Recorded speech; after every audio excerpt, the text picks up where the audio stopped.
un sistema de bandas y la eliminación progresiva de subsidios en planes de Daniel Noboa. El presidente aseguró de que el aumento del IVA al 15% no afectará a los precios de la canasta básica, tampoco medicinas ni tampoco transporte público. En una entrevista realizada para Diario El Universo por Gisela Ronquillo y Carlos Galesio, sobre el tema, el impuesto al valor agregado IVA subirá de entrada 15% desde el próximo 1 de abril, cuando este entre en vigencia la ley para enfrentar el conflicto armado interno, la crisis social y económica. Pero el presidente de la República, Daniel Noboa, espera que la economía mejore para revisar este porcentaje. Así lo explica en la entrevista. El periodista le pregunta y le hace una introducción donde dice que la guerra contra la delincuencia fue uno de los motivos por los cuales se ha presentado esta ley. Esta que planteó originalmente el incremento del IVA del 12% al 15%, pero logró que la Asamblea le diera eso y mucho más. Le pregunta, ¿por qué en el veto no prescindió de las contribuciones adicionales a las empresas y a la banca que se aprobaron y que fueron una especie de yapa?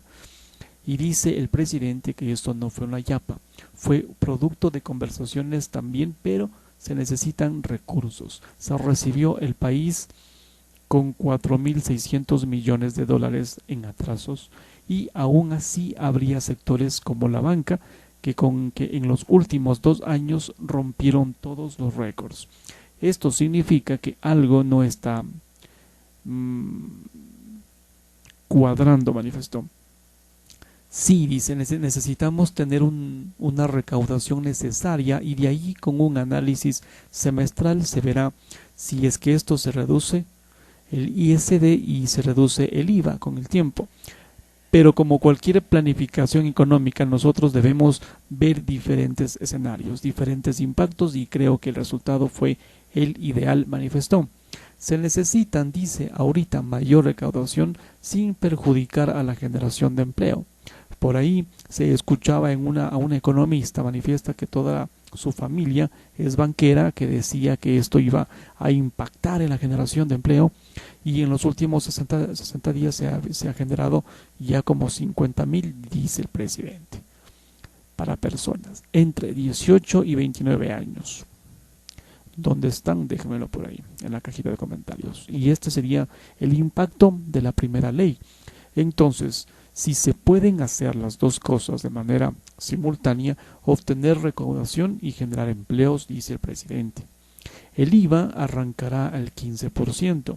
Si empezará con 15%, tenemos 60 cantones inundados, tenemos a todos los municipios y prefecturas con atrasos llamando todos los días, preguntándonos cuándo nos vamos a poner al día en los pagos. Nuestra respuesta es que desde el día en que nos sentamos hemos pagado todas las cuentas a tiempo. Estamos viendo cómo resolver la falta de pago del gobierno anterior y para eso se necesitan recursos. No sabemos cuánto van a durar las lluvias. Se estima que eso sería entre 80 o 90 días más y de ahí pues se va a reevaluar.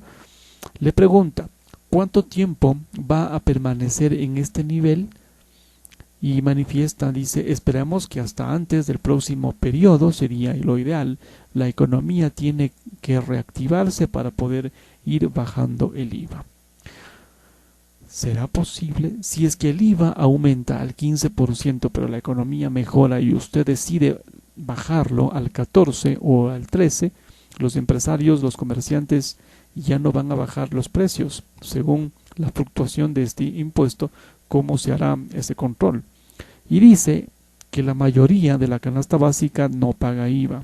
Dice, las medicinas tampoco lo hacen, el transporte público menos y la educación tampoco.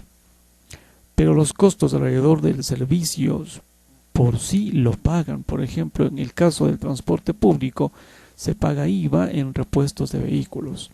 Ante esto él responde Hay exoneraciones tributarias de llantas también, y entonces no es tan blanco y negro como lo está tratando de poner.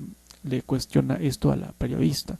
En las cosas para el básico funcionamiento de la economía, el IVA no afecta, especialmente para la gran mayoría. No existe ninguna otra medida recaudatoria en la cual se puedan generar recursos para el pago de todos estos atrasos lo antes posible. Y no solamente eso, se han incrementado también, que eso es importantísimo, dice, y la razón esencial. Los gastos de las Fuerzas Armadas, la Policía, Seguridad, el CIES, Centro de Inteligencia Estratégico, no sé si funciona, y eso es una realidad que tenemos que afrontar. Hace poco nomás escaparon 3 presos. Usted ya ha adelantado que se eliminarán los subsidios a la gasolina, Extra y Ecopaís. ¿Cómo logrará sin que las calles se incendien, se muevan, como les ocurrió a sus antecesores Lenín Moreno y Guillermo Lasso?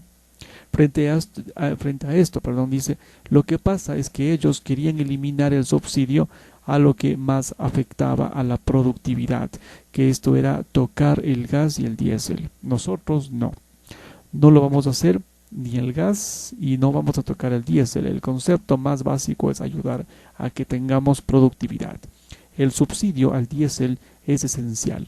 El transporte público usa diésel, la maquinaria agrícola usa diésel, construcción, minería, infraestructura. Fue la respuesta. Le pregunta el periodista, ¿esa confianza se la da el tener acuerdos políticos con sectores importantes? Digo esto porque cada vez que se habla de aumentar el precio de los combustibles, históricamente la cosa se complica.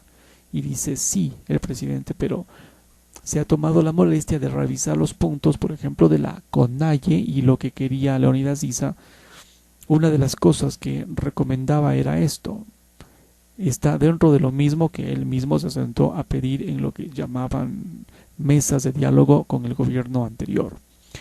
En una reciente entrevista, la ministra de Energía, Andrea Arrobo, decía que ya tenían listo un borrador de plan para eliminar los subsidios. ¿Y esto cómo sería?, le pregunta el periodista. El presidente responde, tenía que ser con un sistema de compensaciones para que no estemos fomentando nosotros mismos el contrabando. Tiene que estar dirigido a grupos específicos que sí lo necesitan, por ejemplo, los taxistas. Fechas. Ya deberíamos pronto, en el segundo trimestre de este año, empezarían a aplicarse estos sistemas de bandas y eliminación progresiva de ciertos subsidios. Repito, sin tocar el área productiva en el diésel ni tocar el subsidio al gas. Desde el Ministerio de Economía se ha mencionado, le pregunta, que con las medidas que se ha tomado el gobierno se podrían abrir puertas para nuevos préstamos de los multilaterales. ¿En qué organismo se ha pensado y cuánto se pretende captar? Y dice el presidente, más que buscar a los organismos multilaterales, se trata de restablecer la confianza mundial.